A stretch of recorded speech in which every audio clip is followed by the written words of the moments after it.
Good afternoon, everyone. I want to welcome you today to the Candidates Forum for the two open seats for District 1 and 2 for the Multnomah County Commission. I'm Ken Thrasher, Steering Committee member for the Homeless Solutions Coalition.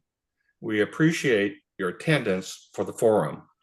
Our sponsor is the Homeless Solutions Coalition, organized in the spring of 2024, which is a coalition of 17 neighborhood, business, and nonprofit organizations working together to promote positive solutions to Portland's homeless crisis.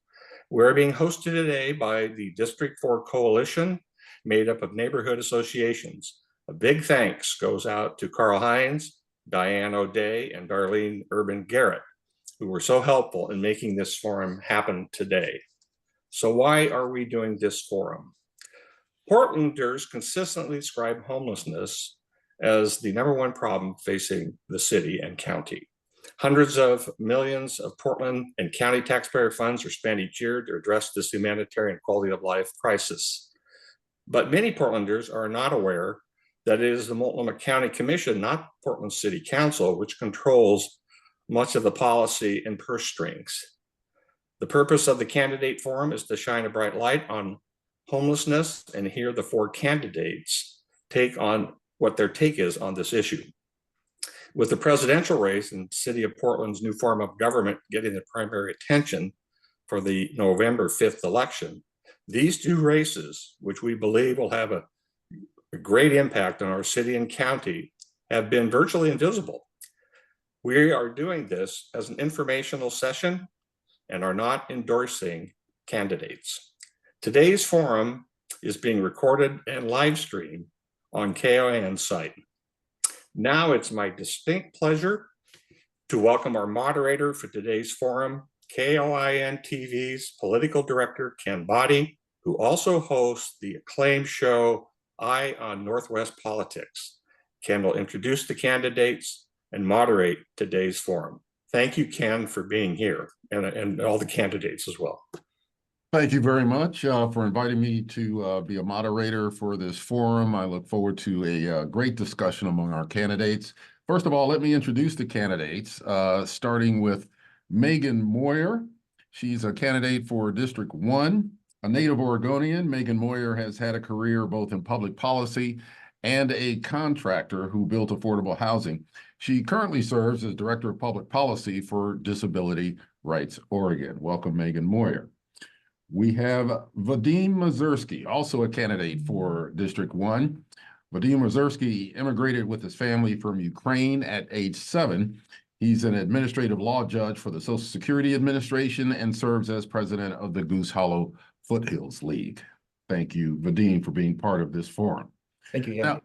Now let's go to the candidates for District 2. Sam Adams was born and raised in the Oregon coast, on the Oregon coast. He was chief of staff to Portland Mayor Vera Katz, served 1 term as mayor of Portland, and was executive director of the City Club of Portland as well. Thanks for being here, Mr. Adams. Thanks for having me. And Shannon Singleton, also a candidate for District 2. Shannon Singleton holds a master's degree in social work. She served as director of equity and social justice under Oregon Governor Kate Brown, and as interim director of the Joint Office of Homeless Services under Multnomah County Chair Deborah Kafuri. Welcome, Shannon Singleton, to this forum. Let's talk about the rules. Each candidate will start with a 1-minute opening statement. We'll do the opening statements in alphabetical order. I have a timer in front of me, and if you're looking at the panel above, I will raise my hand when you've got about 10 seconds left to go on your statement. I'll let you finish your sentences. I will not cut you off mid-sentence, but I will cut you off at a little over a minute so you can complete your thought when we get to that point. Then we will have 2 minutes to answer each question after the opening statements. We have 9 questions that we hope to get to during this forum. And then at the end, we'll have a 1-minute closing statement in reverse order of the opening statements. Does everyone understand how we're doing this? All right, very good. Well, let's get into the questions. Question number one. Portlanders are up in arms about homelessness and they rate it as the city's #1 problem.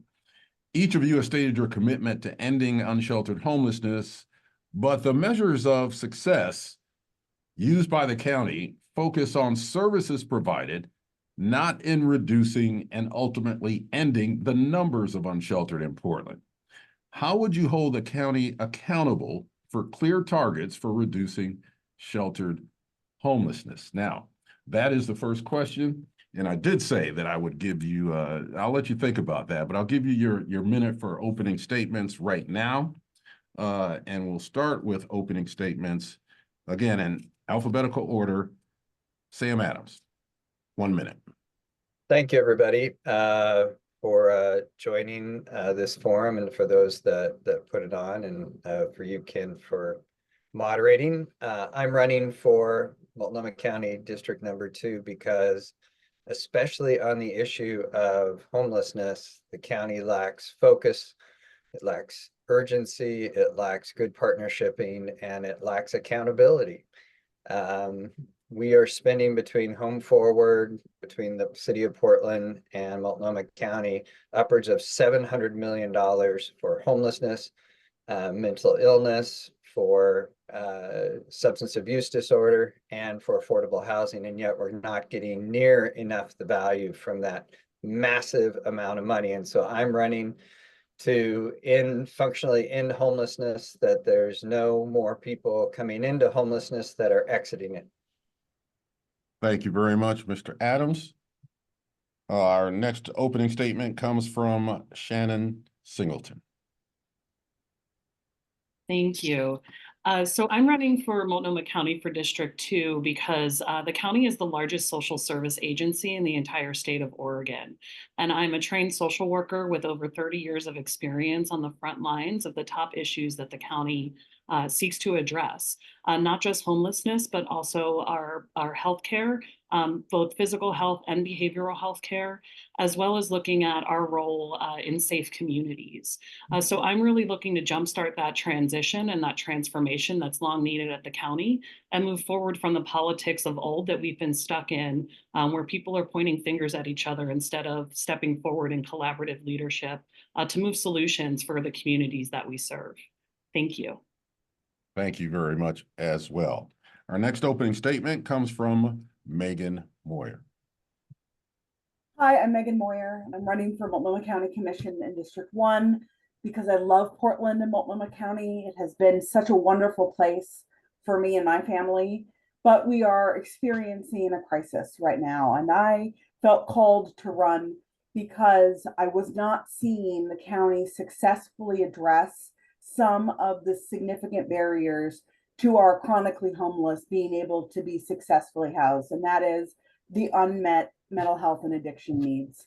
We fundamentally have a broken system, and I have spent years becoming an expert at Medicaid, and I want to use that experience to build a functional system that can serve people when they're ready to be served in the way they need to be served, on demand. Thank you very much. And our final opening statement comes from Vadim Mazursky. Thank you, Ken. Thank you, everybody, for watching this program.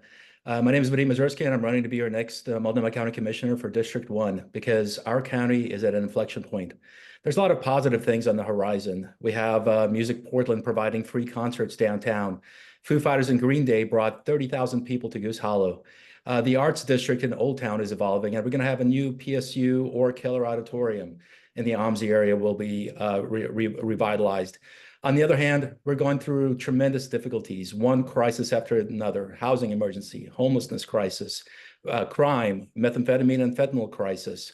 As your next county commissioner, I pledge, as a former senior policy advisor, as a judge for Social Security, as a community leader, to stop the chaos of crises and bring a period of pragmatic calm to local politics by running a more efficient and honest government.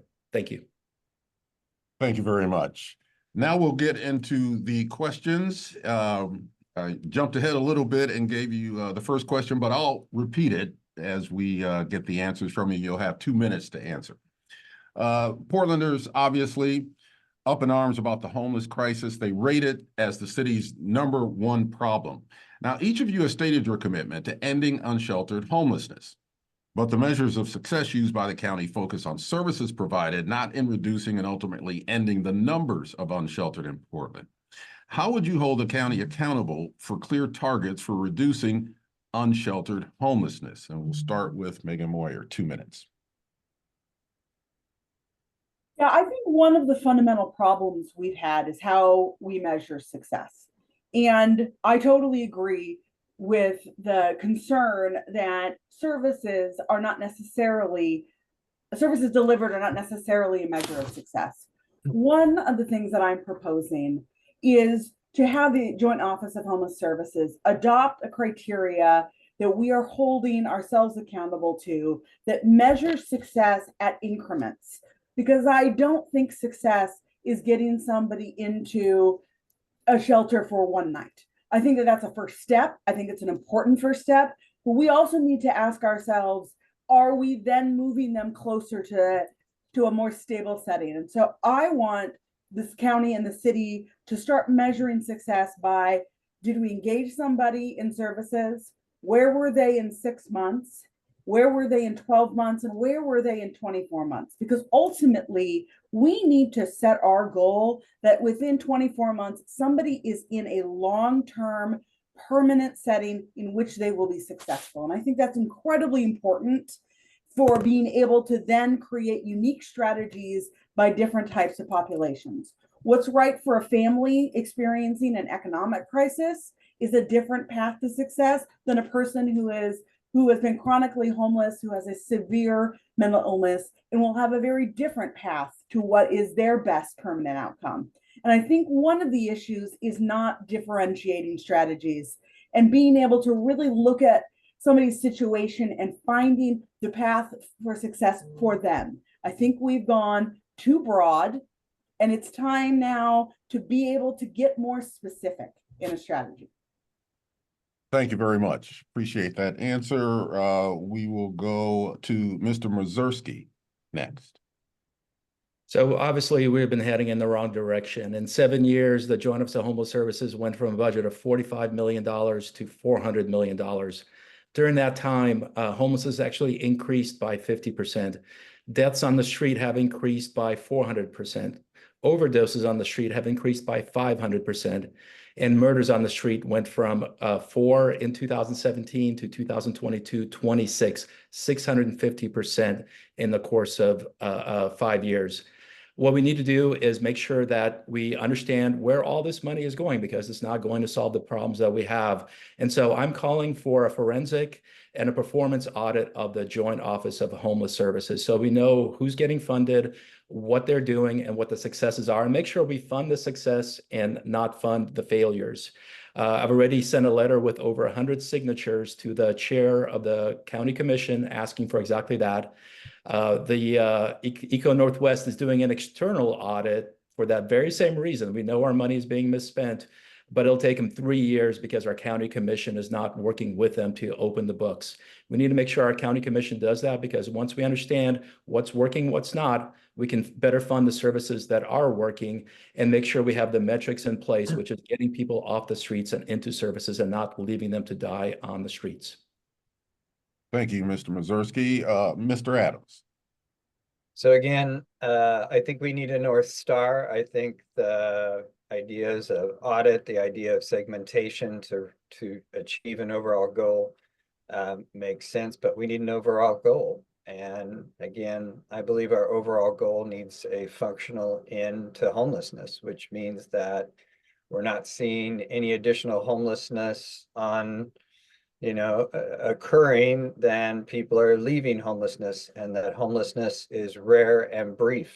This is a high standard, but given the massive amount of money that taxpayers are paying, it's a standard that I think is worthy of the goal and worthy of the amount of money that is going into this goal.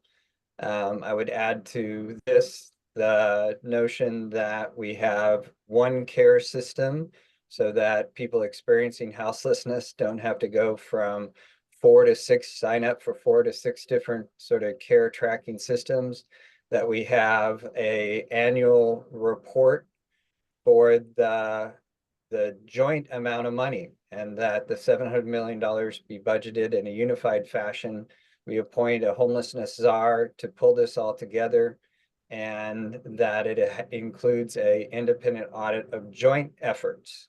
How close are we getting to the functional end of homelessness? How are we doing in terms of the segmented markets? And where exactly is the money going that would come from forensic audit that needs to be pulled together under one person in an emergency basis? This is a human disaster, human emergency. We need to start treating it like one, not have 27 people across 4 or more jurisdictions deciding different things for the same problem. It's a waste of money, a waste of human lives. Thank you very much, Mr. Adams. And on this question, Ms. Singleton. Thank you. So when it comes to ending unsheltered homelessness and addressing the accountability, I think there's a couple of pieces that we need to keep in mind. One of those is we need to continue to increase shelter capacity. I do think we should be utilizing our data and recent studies showing us that we have better housing placement outcomes out of alternative shelters, including hotels and motels and our tiny villages or our safe rest sites like Right to Dream 2. What we don't always do a good job of is making sure that we have housing placement, behavioral as well as physical health services connected to those. So everybody who is in that shelter site should be getting those services and supports. Additionally, we need to reevaluate what congregate shelter means in our system. We're just not seeing housing placement outcomes from those programs at the level that we'd like to. And so we need to have a real conversation of if we want to continue to fund those sites or if we want to fund them differently to just be a safety off the streets intervention. Additionally, we absolutely must address the eviction issue in our community.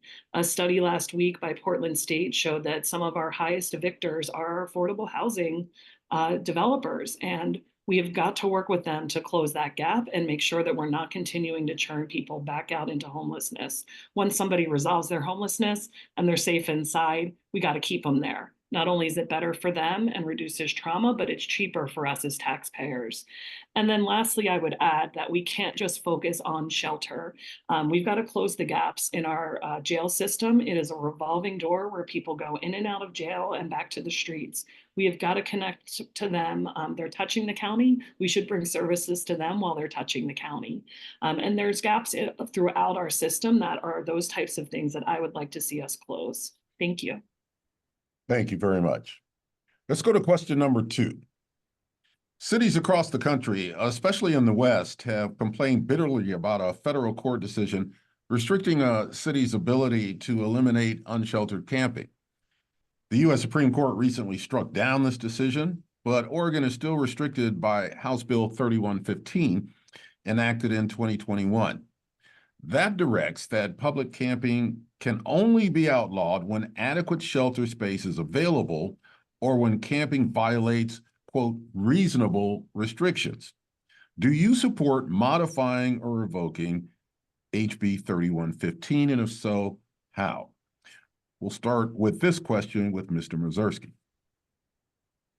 Yes, I support modifying House Bill 3115 in order to get us on the same page with surrounding states like Washington and California.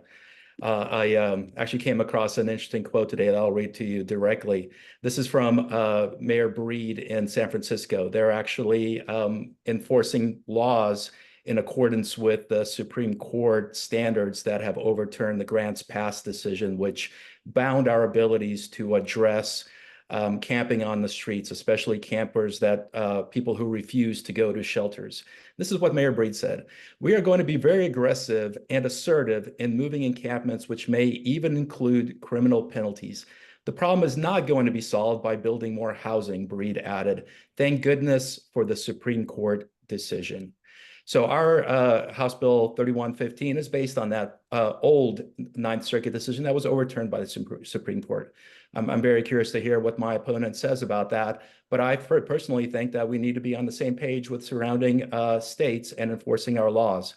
What our mayor often says is 75 to 80% of the people that are approached with offers to go to safe rest villages, to the TAS camp, small village sites, to congregate shelters, to motel rooms, 75 to 80% says, no, I will not go. And they get swept as they nowadays do, only to be returned back again. By enforcing these laws, by allowing us to have the flexibility to get people into shelters, into services, a carrot and stick approach, we will offer all the services, but you have to accept them. That's how they will benefit. That's how they will go through detox and mental health and housing services, but also our community as a whole will benefit. So I'm for changing House Bill 3115 because the fear is if other states are not adherent to that, we'll have more people coming here because we have more lax standards. Mr. Adams, same question. Yeah, I support local control. I support these are local issues, and I believe that local voters should have the right to do initiative petitions, that local voters should be able to elect people to office to make these decisions and then hold them accountable. And right now, this preempts too much local control. For the reasons that Vadim talked about, yeah, I support revoking it and holding local decision makers accountable for their decisions on issues related to managing of camping and assisting people that are experiencing outdoor houselessness. Thank you very much, Mr. Adams. Next, we'll go to Shannon Singleton. Thank you, Ken. So with House Bill 3115, I really think we should watch how this progresses and see what we learn about what the new ordinance and how the City of Portland ordinance plays out with HB 3115. I'm frankly tired of politicians rushing to remove something before it's actually implemented. Let's implement this law, see what we learn about our systems and see what works. I'd also like to just add that the idea that when you have services that people come is something that I've heard across the nation in my work. I've worked in homelessness in Philadelphia, in New Mexico, in California, and this idea comes up consistently, and it doesn't ever bear to be true. It is data that we ask people in this community of where they most recently slept, where they came from before they became homeless, and the majority of our folks in the street count continue to be from the community, at a minimum from the region. So I think it's really important that as leaders in the community, we're being very honest and using the data and the information we have to make sure that we're telling the true narrative of what's happening in our community. Thank you. Thank you. And Megan Moyer. Yeah, I certainly don't look at this Supreme Court as my guiding moral compass, and I totally disagreed with their decision. And frankly, I think the Ninth Circuit Court of Appeals Martin v. Boise decision was the right balance. Yes, there are reasonable restrictions related to where somebody should be able to camp. That is something that I think is fair, but there has to be real alternatives for somebody to go. That is what that court case determined. And, I really feel that this is one of those issues where we're looking at options to pass difficult situations on to other communities. And I'm not interested in doing that. I'm interested in fixing this problem for members of our community who are in crisis. So, it is a nuanced response. I think it is appropriate to have daytime camping bans in particular areas, particularly in areas like storefronts.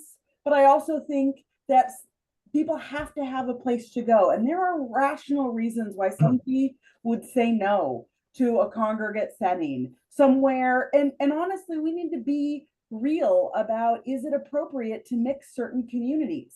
And so for me, I am very, very focused on long-term solutions to getting people the housing and the supports they need to leave the streets permanently. I am not interested in short-term failed past policy of jailing people where 80% of the people who were in the point in time study in 2022 identified themselves as somebody with a chronic disability, 80%. And we have no services available. So I really want to tackle this issue with real solutions and now not cop out ineffective past policies. Thank you very much. We know the devil is in the details to solve homelessness, addiction, mental health, and housing shelter challenges. Can you describe how you would help fix our current broken delivery system? And do you agree it's broken? We'll start with Mr. Adams. Yeah, $700 million spread across local decision makers at Home Ford, City of Portland, and Multnomah County, and it's a mess. There's no plan. There's no, as you pointed out in your earlier question, there's no measure of success. There are measure of outcomes, outputs, but not outcomes. So again, treat this like the humanitarian emergency that it is. Have the city home forward, cities home forward, and the county appoint the same emergency incident commander, just like other emergencies, so that that person is vested by those organizations to align and realign and dig into that $700 million, looking for savings that can plug the holes that exist in the system. We can't assume that someone will ride in on a white horse with a whole wagon load for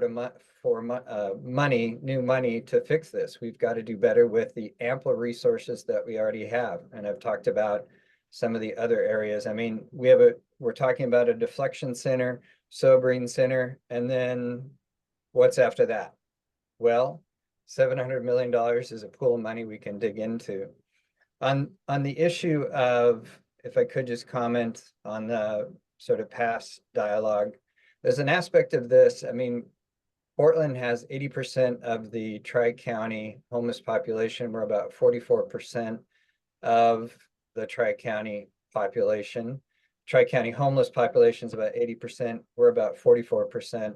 So we are attracting, whatever they say on the survey. If I was houseless and a stranger approached me and said, "Where are you from?" I'm gonna probably tell you I'm from Portland, and might do so legitimately, thinking, I remember when Vera Katz was mayor, a high percentage of folks in Washington County thought she was their mayor. So I wouldn't put a lot of credence into. I have to, Mr. Adams, I have to end it right there.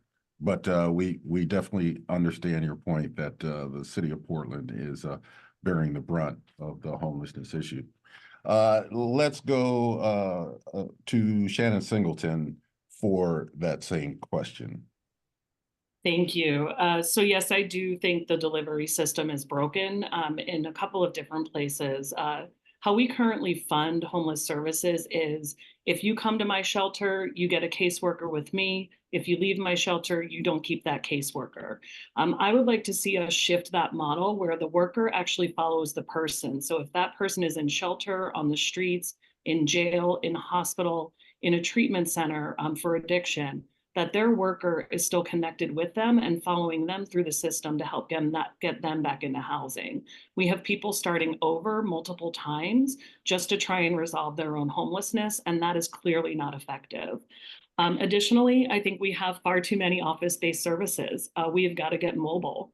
We've got to fund providers to get up out the door and go meet people out in the community where they're at. Again, whether they're in shelter or not. I've started a number of innovative programs in this community, including the InReach team that was designed to go into shelters that didn't have housing placement services and provide those services. They've been extremely effective, in addition to working with day centers to do the same. I started the mobile permanent supportive housing team that has housing retention rates of 98%, which is unheard of in this community and unheard of in what we see in data nationally. That is something that we should be expanding and replicating allocating. And we just keep funding a little bit everywhere as opposed to focusing on the things that we're seeing are really effective. And I would like to shift that the way that we approach that work. Thank you very much, Ms. Singleton. Megan Moyer. This is the issue that really drove me to run for office because I am passionate about finally fixing our broken behavioral health system. This is a problem 50 years in the making. When the federal government moved toward deinstitutionalization, they never helped in any significant way fund states' community-based behavioral health. And in fact, Oregon was offered $30 million, and we had a governor who turned it down because he didn't want us to be long-term committed to serving that population. And this is the result of that decision. We do not have an actual functioning system. We have services and we have coordinated care organizations who deliver the Oregon Health Plan. But there is not a systematic case management and eligibility system. And I totally agree with Ms. Singleton related to the case management needs to stick with the person, not the location. We don't help people identify need and connect them to services. In fact, you could do an assessment of somebody and most likely that service either does not exist in our community or it has a wait list of weeks to months. This is a huge problem. You know, I think people want to talk about a sobering center. They want to talk about detox. They want to talk about crisis de-escalation. Absolutely, we need those. But until it is integrated into a functional system with case management and it is backed by Medicaid, all of those will be minimally effective because people can't then move to that next thing. You know, we are having people detox and not then be able to get into treatment. That is dangerous. So we can do better. We have to build a functioning system.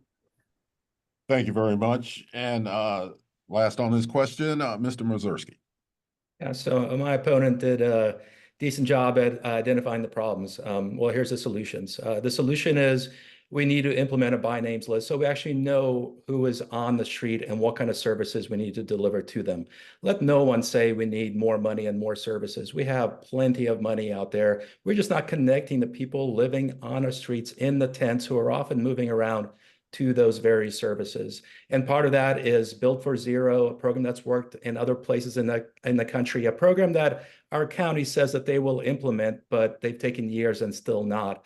So we need to make sure we have a by names list where every time someone works with a provider, we know what kind of services they've received, we know what's working, what's not, what their needs are, where they came from. And I do want to echo Sam Adams here. The 2002 point in time count says that about 34% of the people that have lived on the streets over 2 years were already homeless before they came to Portland, to Multnomah County.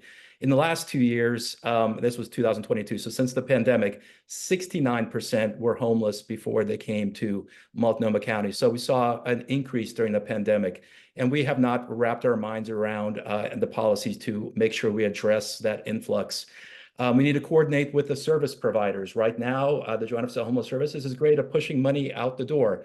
400 million, 300 million in other organizations, but nonetheless, we don't have coordination between the service providers. Houston coordinated and they made a huge dent in their homeless population. They get together all the nonprofits, made sure we had a continuum of care rather than everybody being siloed.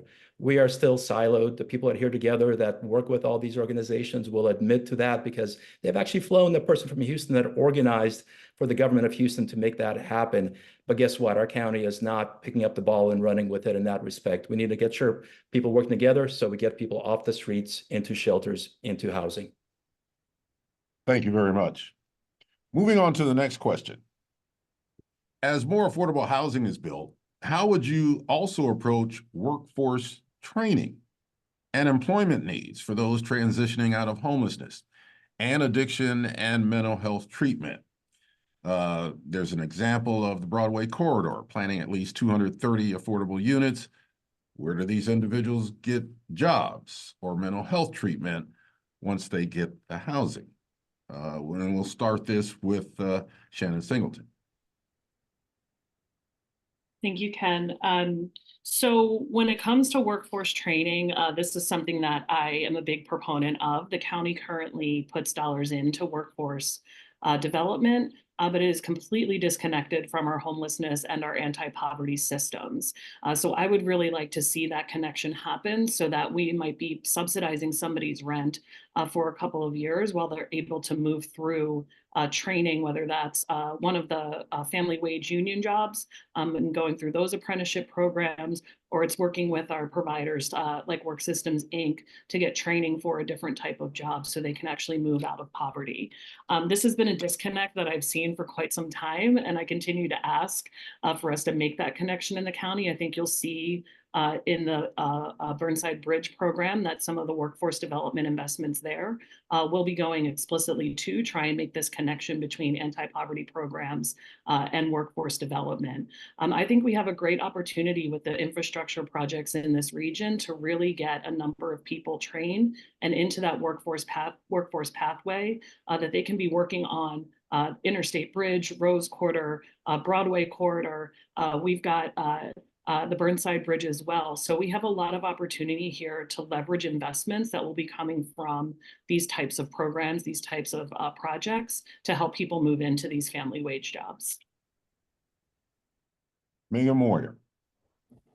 Yeah, I think we have some really significant barriers to people being able to find employment, particularly those who have experienced homelessness, may have been incarcerated, but particularly people with disabilities.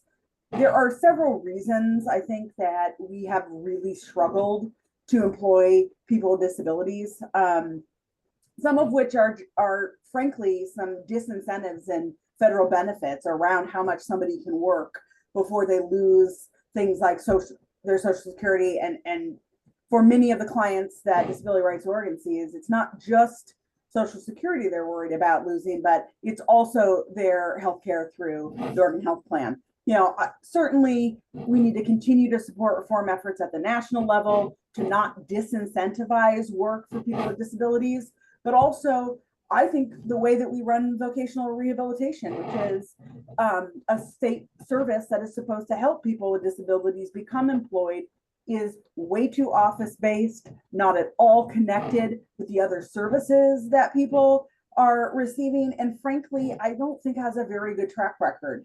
You know, I've been involved in issues related to trying to get vocational rehabilitation services to better serve people with developmental disabilities for years, because they used to purposely move them toward sheltered workshops, which were something that paid sub-minimum wage. People with disabilities are grossly underemployed, not just in Oregon, not just in our region, but nationally. And it is a totally missed employment opportunity. I think it is the role of the county to really be proactive in employment services and make sure that when we are contracting with people, we promote hiring people with disabilities. Thank you very much. Mr. Mazursky. So I'm a big proponent in vocational rehab. I think we need to make sure people are trained in order to meet their accommodations, meet their needs, and find the kind of jobs that they're able to perform. You know, one model that I really like is Bybee Lakes. You may recall former chair Deborah Kafoury was against Bybee Lakes being used as a shelter. Well, guess what? Bybee Lakes is very successful. 88% success rate in getting people off the streets, off of drugs, into housing, and into jobs. How do they do that?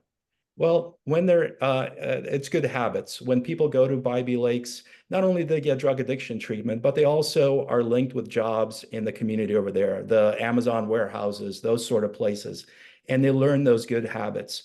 So whereas my opponent might say, well, they shouldn't have jobs because maybe they'll lose Social Security benefits. Well, I'm a Social Security judge. I know the importance of actually having a job. It gives you an identity, it gives you a purpose, it gives you a reason to wake up in the morning and have something to do. And for a lot of people, jobs, they benefit tremendously because they can get promoted, they build up. Yeah, the initial job might not be a lot of money, but down the road, they can benefit, save money, pay for their rent, have families, get their children to school. That's because of jobs. So let no one say that there should be an excuse for people getting jobs. Now, vocational rehab, I've seen that work time and time again. The Bybee Lakes program, where people get trained. All we need to do is get individuals off the streets into stability, shelters, safe rest villages, and have the training occur there, not expecting the training to occur in 6,500 tents and 65 street corners around the city. Thank you very much, Mr. Mazursky. And just want to point out for our audience that Mr. Mazursky referred to his opponent a couple of times. This is in District 1. Mr. Mazursky and Megan Moyer are running for the District 1 position. Mr. Adams and Shannon Singleton are running in District 2. Let's go to our next question. What are your biggest... Pardon me? Answer? Did I answer? Oh yeah. I'm sorry, Mr. Adams. I jumped ahead. Yeah, please do answer that question. Vadim took a lot of the wind out of my sails. I agree with him in terms of the success that Bybee Lakes is showing. I would add another local best practices, the job training, placement, mentoring, shadowing, that program that also occurs at Central City Concern. I think both show some amazing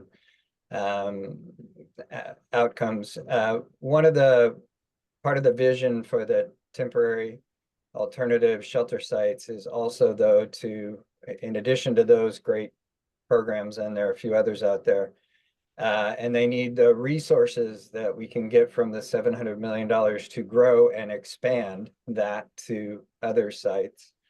But in addition to that is, as part of the TAS vision, that has been, they've been working on this through the Work Systems, Inc., based on a best practice out of the United Kingdom, is to offer more meaningful, even if you are in a TAS site, even if you are experiencing outdoor houselessness in a TAS site, that we can provide more meaningful day labor or week-long labor opportunities than simply picking up trash.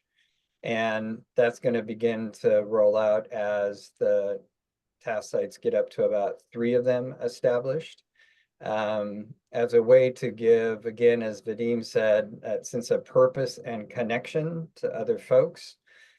We know from the studies that the insularity and the loneliness that many people experiencing outdoor houselessness can feel contributes to other sort of mental health issues, substance abuse disorders. So even folks that are experiencing those kinds of maladies can still do more meaningful work than simply picking up trash along the road or or around homeless encampments. Thank you. Thank you, Mr. Adams. And I did give you an extra 10 seconds because I almost skipped over you. So that's all right. Thank you very much. Question number 5. What are your biggest concerns about the structure of the Multnomah County Commission and the role of the chair? There's been a lot of discussion about that as Multnomah County has tried to get some things done. And we'll start with Megan Moyer. Yeah, I have serious concerns about the way that Multnomah County has been operating for the last 40 years. And I do support reform.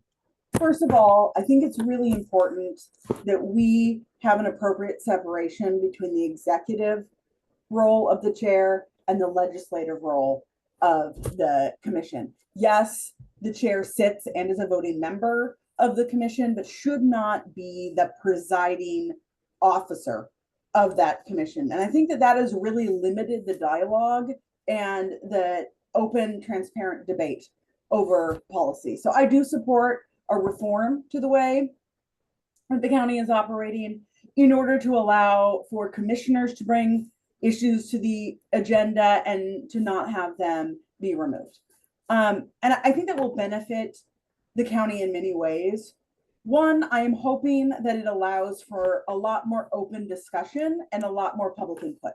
I fear that we have been having a pattern of decisions being presented to commissioners and the board 48 hours in advance, and they seem to be the fully baked idea that nobody has seen, has not engaged in public input, and gives very limited opportunity for a commissioner to come up with an amendment or an alternative proposal, or even have the ability to consult with people in the community about their view of the proposal. So I am hoping that that is one thing that can change. I would like more public input before it seems like the final product is up for a vote.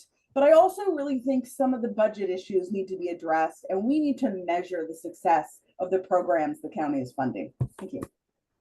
Thank you. Mr. Mazursky. Yeah, hats off to Sam Adams. You know, he went to a law firm and got an opinion about the illegality of the county chair keeping things out of the agenda, which is basically a veto power, not only on the other county commissioners, but on the 100,000 plus people that elected them into office. So with that opinion, and we need the county attorney make sure to enforce that. We need to make sure we change this super secret executive rule that allows the county chair to keep things off the agenda that she disagrees with. But that's the very beginning. You know, the bigger picture is there's a lot of secrecy that's going on at the county commission that we need to make sure that we shed some light on and make sure there's transparency. We talk a lot about in the city and county about elevating voices, but I'm seeing time and time again secrecy at our county commission. So when you're talking about the deflection center in the Buckman neighborhood, you know, when you look to see how it was implemented, first the lease was signed. Then they informed the neighborhood association people that there was going to be a deflection center there. Then they informed the commissioner, Sharon Myron, for whose seat I'm running for, that would happen there. That's backwards. We need to inform the community first, make sure that the representative for that community is informed, and then make the decision-making process. Why do it in secrecy? All the meetings about the deflection center in secrecy. The local public safety coordinating council, which works with the judges, the DA, the sheriff, the police chief to implement long-term policies, now has an executive committee where the agenda is set in secrecy. Let's elevate voices. Let's be true about grassroots advocacy here, and let the community have input on the budget and other things where right now they're being shut out. Mr. Adams, same question. Yeah, when I first heard of this issue that the current chair was vetoing Commissioner Sharon Myron's resolution in February of this year to put for discussion a resolution about ambulance response times, I've been around long enough to know that wasn't legal under at least Oregon law. And when I went to look at the board rules, which were easily could look up on the county's website, it was really clear that any elected could put an item, any single elected person could put an item on the agenda. And that needs to happen. Direct answer to your question is it's in bad shape. Local democracy at the county is in bad shape. When you have budgets of $4 billion being provided, budget documents provided hours the day before they're expected to board members that they're expected to vote on it, that just shows the level of dysfunction and lack of consultation that is going on. On one hand, on the other hand, things come to the board and others who are able to watch these things closely, and certainly I've had questions about it. Things come to the board and they have like an automatic 3 votes. So it's like from one extreme to the other extreme. And this kind of thing, no one would put up with on the city of Portland side. And I don't think the other cities in Multnomah County, we shouldn't put it up with the county either. The chair needs to follow the rules. The chair needs to follow local laws. Thank you very much, Mr. Adams. Shannon Singleton. Thank you. I think that you've heard a lot about the rule around the chair and the agenda. And I agree, we should be able to have open dialogue. That's what the county commission meetings are for. Additionally, I think the piece around transparency is important to highlight. Not only did that happen with the deflection center, but also with AMR, and something we never heard about in the AMR case was what the frontline staff of those ambulances actually want and need as a part of that deal. And that's something I think we cannot continue to do. We must hear from the people who are impacted and understand what their take is as part of us being able to make informed decisions as county commissioners. Additionally, when you think about kind of the bigger question you asked about the structure of Multnomah County, I really am looking forward to the new role in oversight and looking at kind of what is happening within the jails. That is a new power that the county commissioners will have as a result of the recent charter reform. And that is something I think is long overdue and much needed. And so that's a piece that I'm excited to see how we implement that, and if we need to make additional adjustments, that we have that conversation early. Thank you very much. Sounds like all four of you are basically in agreement that the structure should change, or the way the county operates and makes decisions should change. Thank you very much.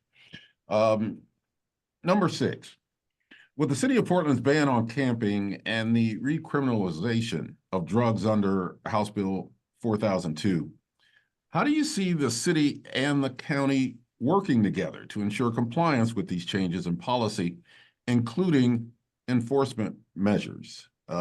We have seen that the county's been struggling to get both the deflection center and the sobering center effectively launched with the needed services on site.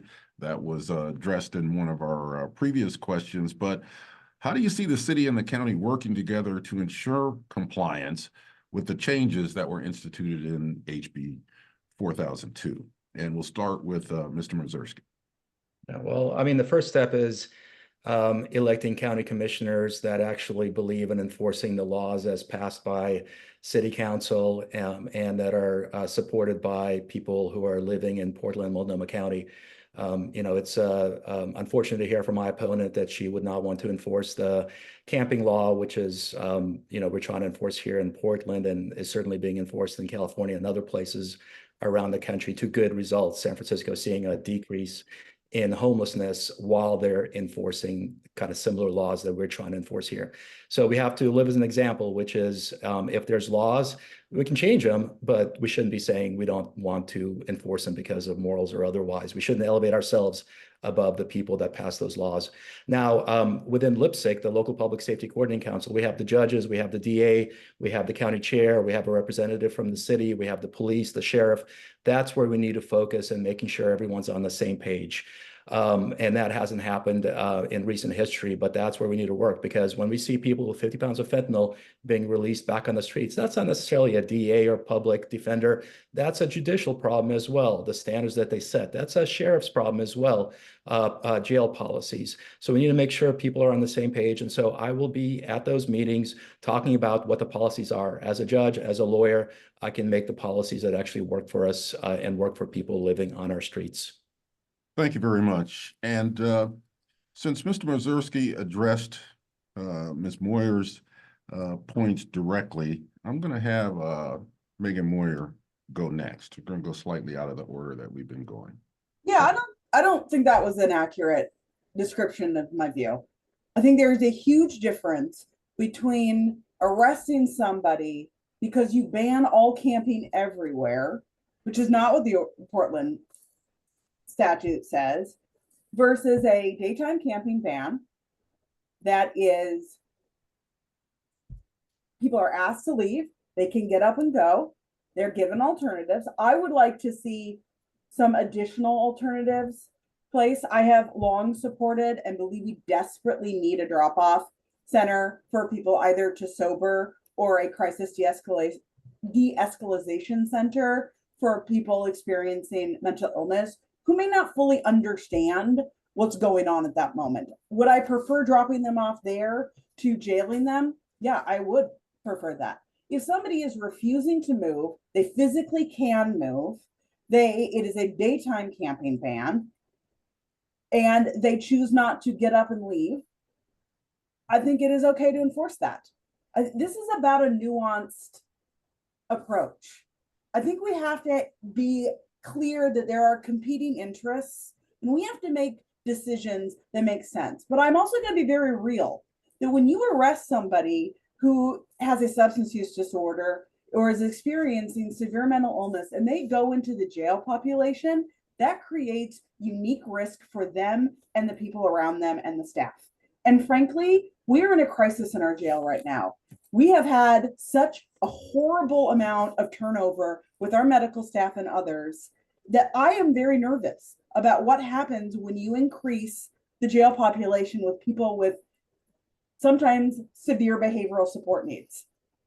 This could cause really serious issues. People do die in jail. They die in Multnomah County Jail. And I think we got to be real about the risks that we're taking on by jailing this population versus choosing an alternative route. I'm not a never, but I really feel like let's be balanced in our approach. Thank you very much. Mr. Adams. So, depending on what the count is, a couple of dozen temporary alternative shelter sites would provide enough shelter for the majority of folks experiencing houselessness, right? Outdoor houselessness right now. So let's keep this in perspective. What doesn't work is what we have now in the city of Portland, which is only based on manor, which is just another version in terms of time, place, and manor, which is just another version of camp where you want. As long as you have a tidy tent or a tidy RV, you're going to be able to camp pretty much where you want. And I think we can do better than that. We need to bring more task sites on into the system. This was opposed bitterly by the county originally. They didn't want to pay for them. Now they've taken them on. That's a good step. I'm glad to hear that. But we also need the full complement of not just manner, but time and place. The county is 466 square miles. We have to curate people into smaller groups. We will never have enough money. When I got back into the city, we had 800 camps around 100, in that case, just 146 square miles scattered across the city of Portland. We would have never been able to find enough money for enough outreach workers to make meaningful connections to those camps. We need to co-locate folks, and we're showing that with the early results of the task sites that were put up by my team and Commissioner Ryan's team with the Safe Rest Villages. They're showing that they can get into permanent housing 3 times the number than the standard county congregate shelters. This is a fixable problem, but we need time, place, and manner across the board. Thank you very much. And Shannon Singleton.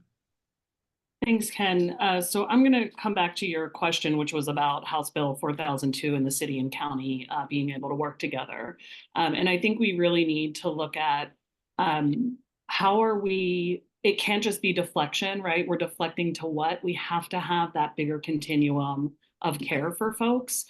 There has to be actual treatment beds so that once somebody, if they are arrested and they are offered deflection, that there's actually the opportunity to do that, and that it isn't just, again, another revolving door where they're interacting with law enforcement and county systems and then right back out on the street. So I think I see opportunities with the new city council and have worked really collaboratively with candidates across districts to look at and really have those conversations of how can we disagree but still treat each other with respect and move things forward so we can find solutions. So I feel really hopeful about the future of the county and the city's ability to work together when we, again, put egos aside and move past, turn the page on these old politics of finger pointing and actually have conversations and collaborate and move solutions forward together. I feel really hopeful about that outcome in the near future. Thank you very much. And that answer leads to our next question. You all responded on the questionnaire that we sent out about whether or not a merger of the county and the city at some point in the future makes sense.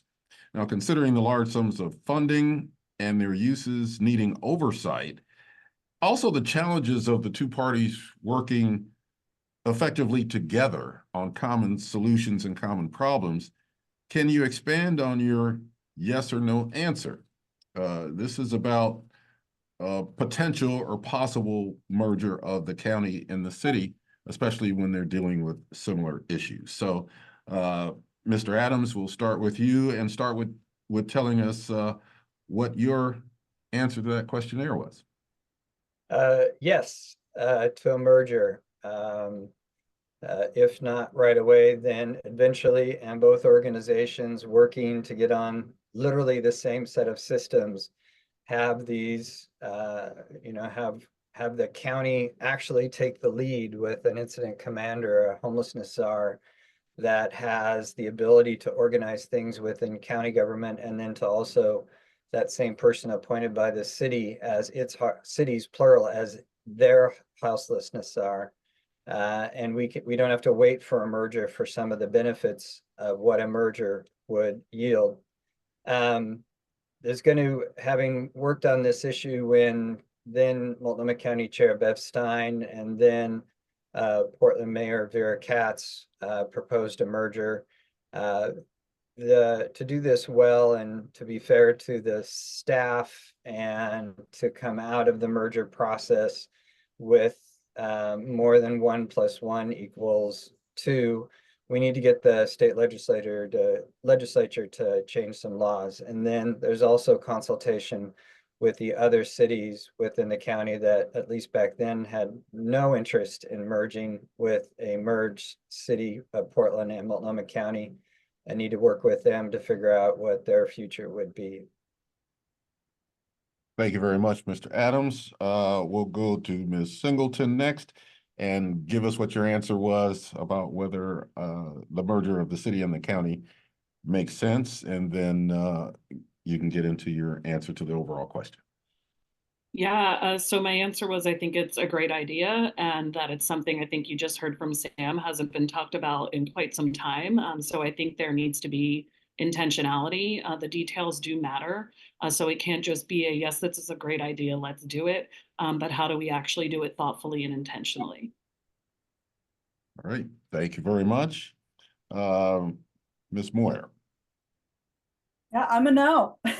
I'm a no on this one.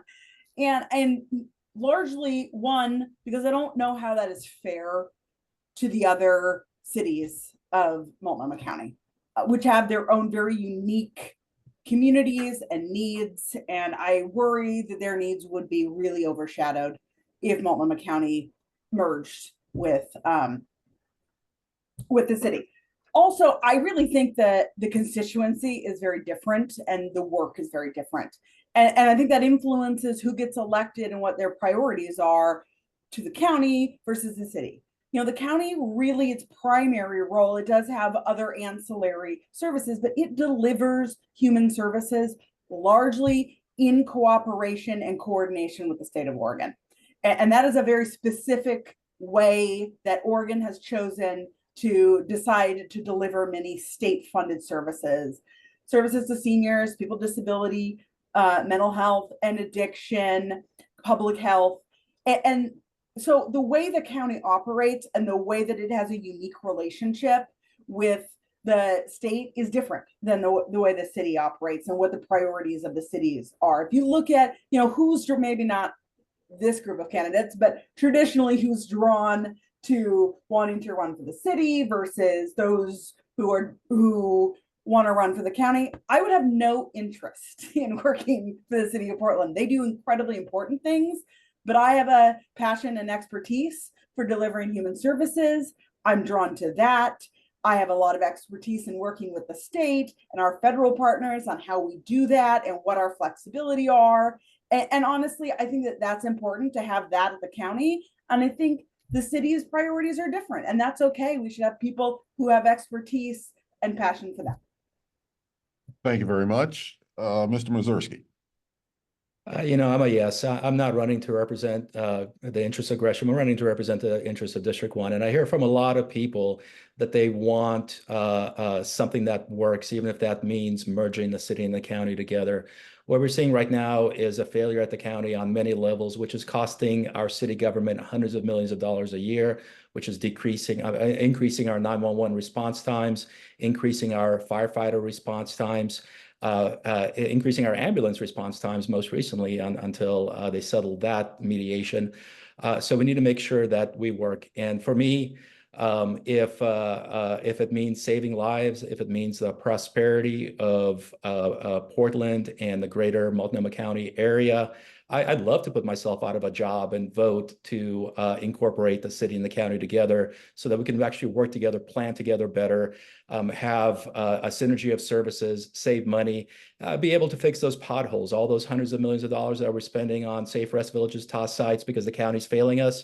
Let's actually put some sidewalks into neighborhoods. Let's put some roads into gravel areas. And let's fix our city infrastructure. I think that's a wonderful idea if our county is dysfunctional.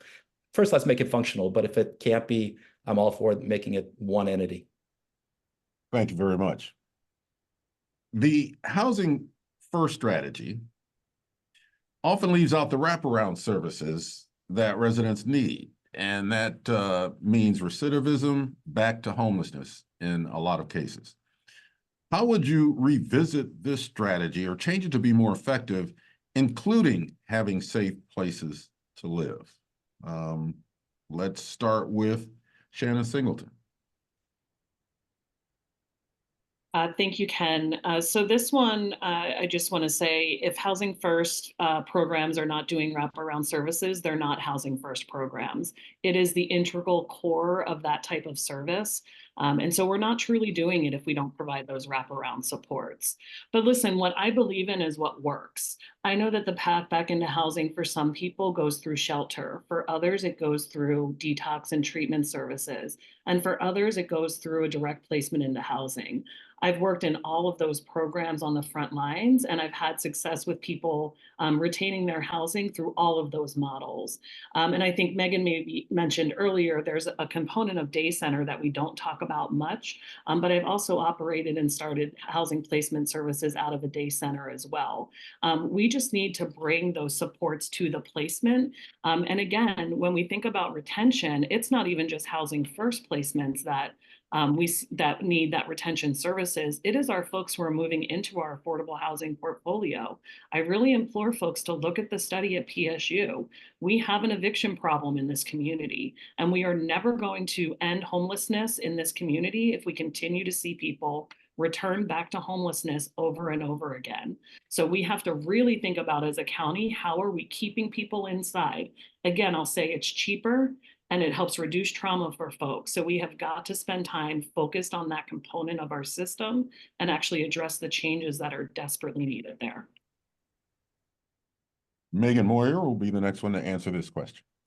Yeah, I largely agree with what Shannon just said. You know, I would like to talk about a subgroup that we have struggled to successfully support and gain long-term stability for, and that's people with chronic mental health conditions. And I think one of the issues is that we have a belief that unfortunately is not necessarily accurate, that everybody is, you know, one hospitalization or magic pill away from being able to be a fully functional member of society. And unfortunately, that's not everybody's journey with mental illness.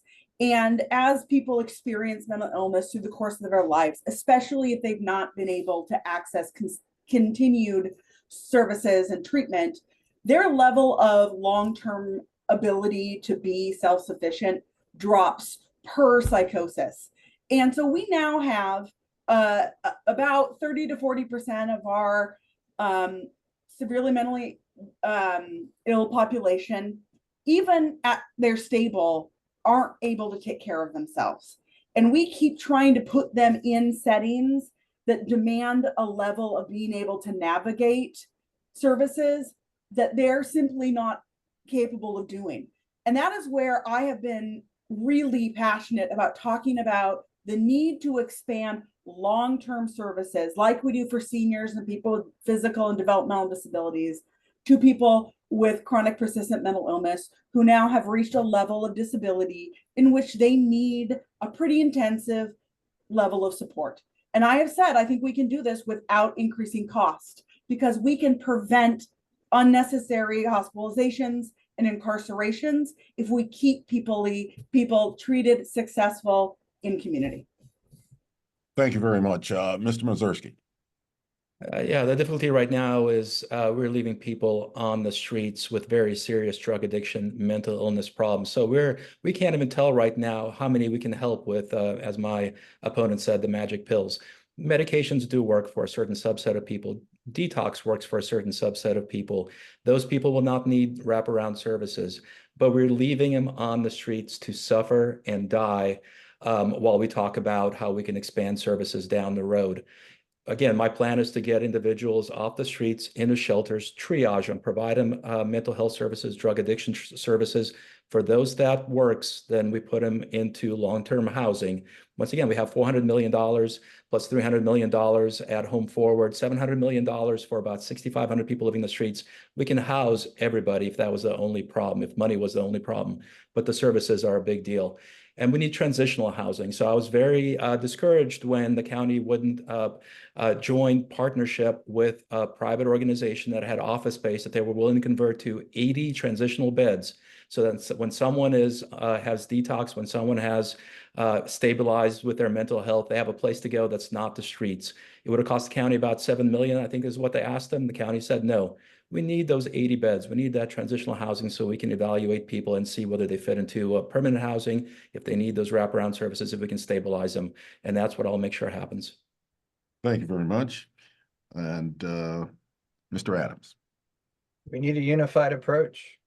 And it's got to be unified around that $700 million that is currently being budgeted separately by departments within Home Forward, the city of Portland, other cities, and Multnomah County for these services, for housing services, along with mental health and substance abuse disorder, homeless services. The how should be the new what in this day and age. How are we going to go about and solve these problems? And it's the hard work of putting all the money on the table and figuring out how do we get more out of it? How do we get more housing out of it? I've got at multcoforsam.com, I've got a detailed, comprehensive, affordable housing plan to do better with the resources that these governments have, a comprehensive homeless plan as well, that I've touched on a little bit in this conversation. But we've got to make a continuum out of these sort of siloed, sorted, scattered parts that are just so frustrating to Portlanders if they don't know all the intricate details.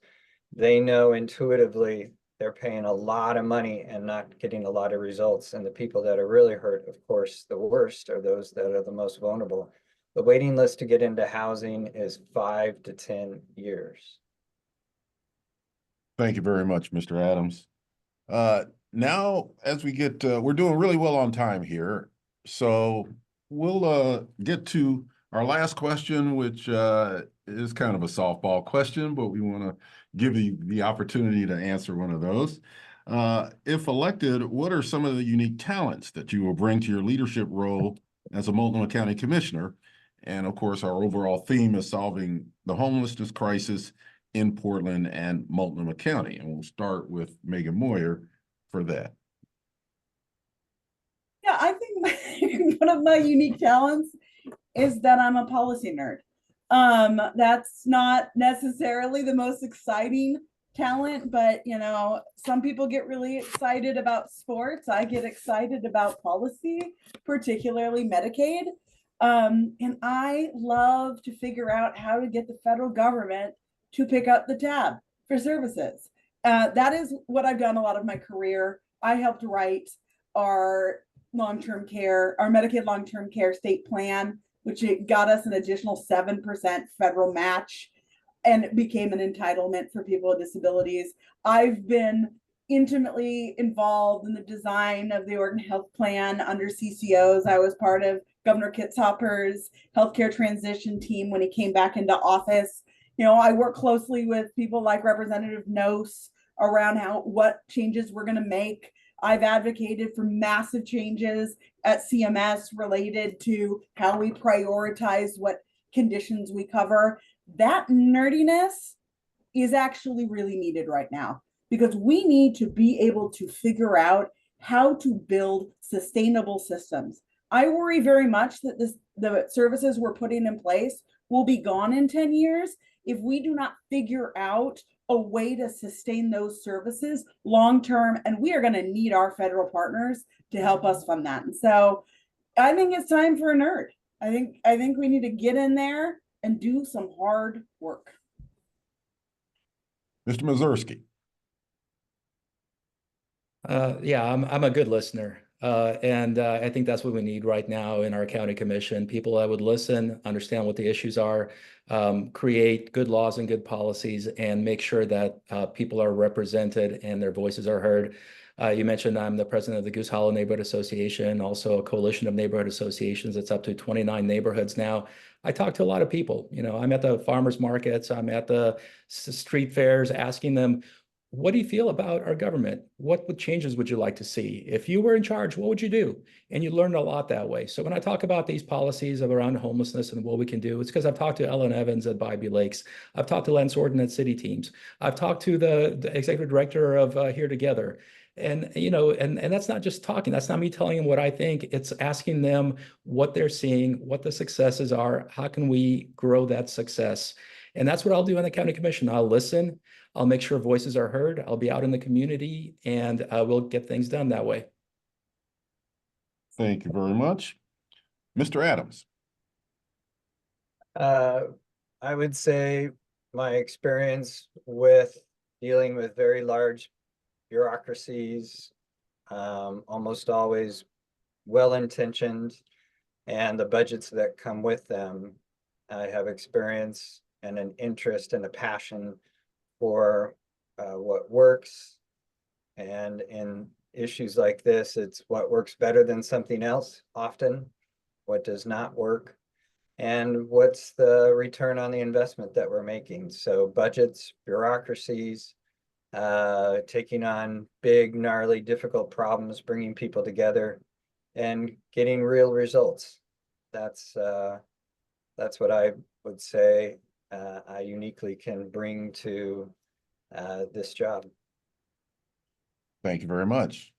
And Ms. Singleton. Thank you. I think there's a couple of unique skills that I bring to this. One is I'm a clinically trained social worker who has spent almost 30 years on the front line serving people fleeing domestic violence, serving youth in foster care settings, and understanding that they need better pathways so they don't end up, which 40% of them do, end up homeless as adults.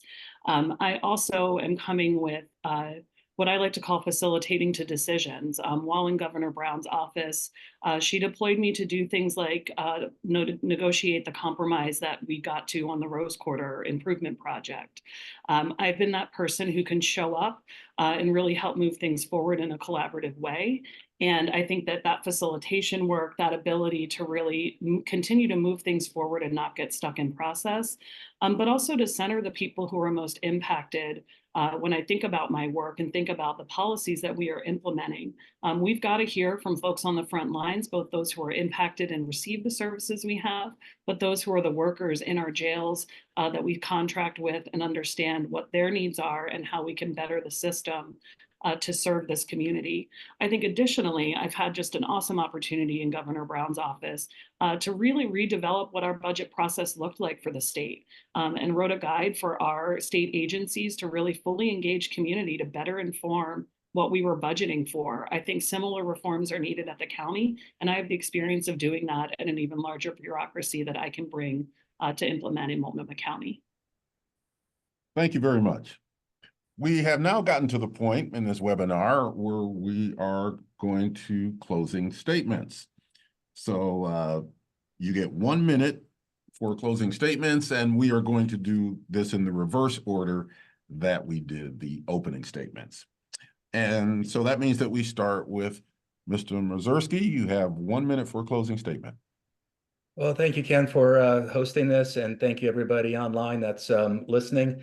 We had about 100 people here, and they're still here, so I very much appreciate the fact that people are listening to what I think is the most important election that's going to happen right now, other than the presidential election. Good luck, Harris. And so I think it's very important that we look at what the issues are here. You know, it's status quo versus change. The status quo has been failing us for years, and we need new ideas, new thoughts. You know, while Ms. Moyer is talking about ineffective pest policies, everything that she supported today are those ineffective pest policies. Boise decision, which even Governor Newsom in California asked to be overturned, she supported today.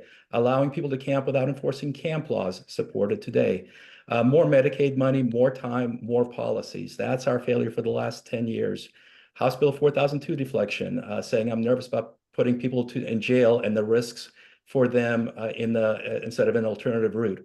I'm nervous about the 315 people that died in 2002 on our streets, the 123 people that died on overdoses, the 26 people that were murdered on the streets, and then the people that were victimized by some of the individuals on the streets. The gentleman that was riding home who was stabbed by a person with mental illness on the Max track, person who was known but who could have been helped. Instead, we left that person on the street. We need to do better. Please and conclude. so I will do that for everybody. Thank you. All right. Thank you very much. Megan Moyer, closing statement. I really think that this is a moment in time in which we decide as a community who we are and who we want to be. And I think what drew me to moving to Portland, and I think it drew a lot of people, is that we are a place full of acceptance and compassion. I grew up in Salem, Oregon in the 80s and 90s as a queer kid, and I did not feel like I could be myself. But when I came to Portland, I found a home. I have been married. My wife and I have 2 kids. I've lived in most every part of Portland, and I have loved it at every stage of my life. And I have always felt like this was a deeply caring community. And I don't want to lose that. I do think that we haven't handled this current crisis well. That's why I'm running, because I know that we can do much, much better. But I never want to lose that thing about Portland that makes us so unique and fun, is that we are a place where people can be themselves and that we show love, compassion, and acceptance. Doing that is not unwise. Doing that is not in opposition to evidence-based. Choosing compassion for our neighbor is not failed policy. We have to execute well.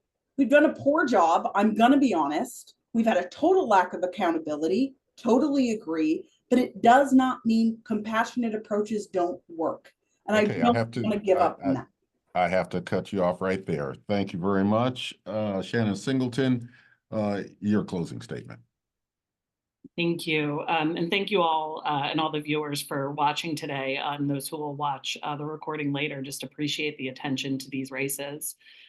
There's a real choice in this race for District 2, and I, like many others, am tired of the finger pointing that has been commonplace in our politics in Portland. I am the type of candidate who can move our county forward. I have the professional, personal, as well as educational experience on the front lines of the issues that the county actually addresses. I know what works, where the gaps are, and how to fill them. I'm the type of leader who can collaborate with people with who I disagree with and focus on the changes that we need to serve our community, to find solutions without ego, without disrespect, and without bullying. I know how we can push against the status quo and move our community forward.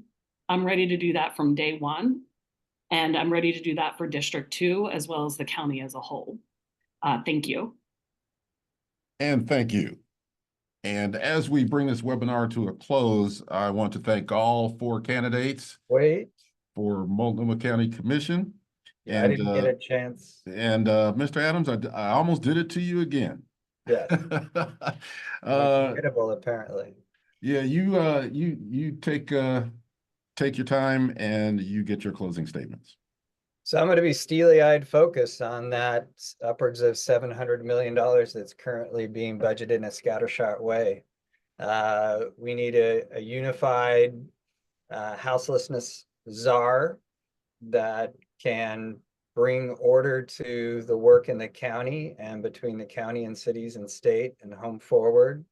I'm going to make sure that if I will work to get the votes to get support for this in all the jurisdictions, working across the city-county lines. We need to have a houselessness working group, not just one that's advisory, but one that can work with the homelessness czar to make things happen. We need a unified budget. We need a unified care portal so that we only need people experiencing houselessness and some of these other issues only need to sign up once, not 4 to 6 times. And we need a phased-in ban on camping so that we're not playing this sort of across 466 square miles of the county. We need to bring people together so that we can provide and connect services with them. And we need an annual independent report card on joint efforts, not these individual siloed efforts, but joint effort. And with these and other ideas, some of which we've talked about here tonight, we can functionally end homelessness in our community. Thank you for putting this together. Those of you that sponsored this, for those of you listening, and thanks, Ken, for facilitating. All right, and thanks for your patience with me for almost cutting you off twice. All right. I appreciate that. I would like to say thank you to all of the candidates who are running. I think it's a real step forward for the community when you decide to take that step to actually represent those of us who live here. So thank all of you for being here. Megan Moyer, Vadim Mazursky, running in District 1 for Multnomah County Commission, Mr. Sam Adams and Shannon Singleton running in District 2. All of you have showed yourself to be quite capable of the positions that you're seeking. So we look forward to seeing what the results are in November, and I'm sure that I'll be speaking with all of you before the election happens.